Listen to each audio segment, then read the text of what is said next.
এই তো দুপুরে আজকে পটল ভাজি নতুনভাবে এভাবে হালকা ভেজে আবার পেঁয়াজ মরিচ দিয়ে তেল দিয়ে একটু কষাবো।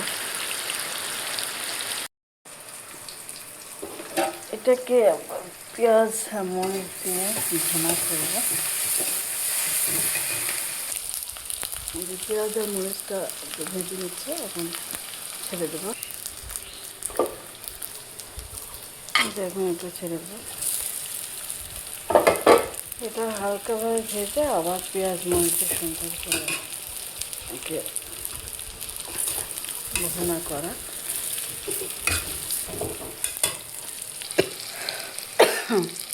এটা হয়েছে।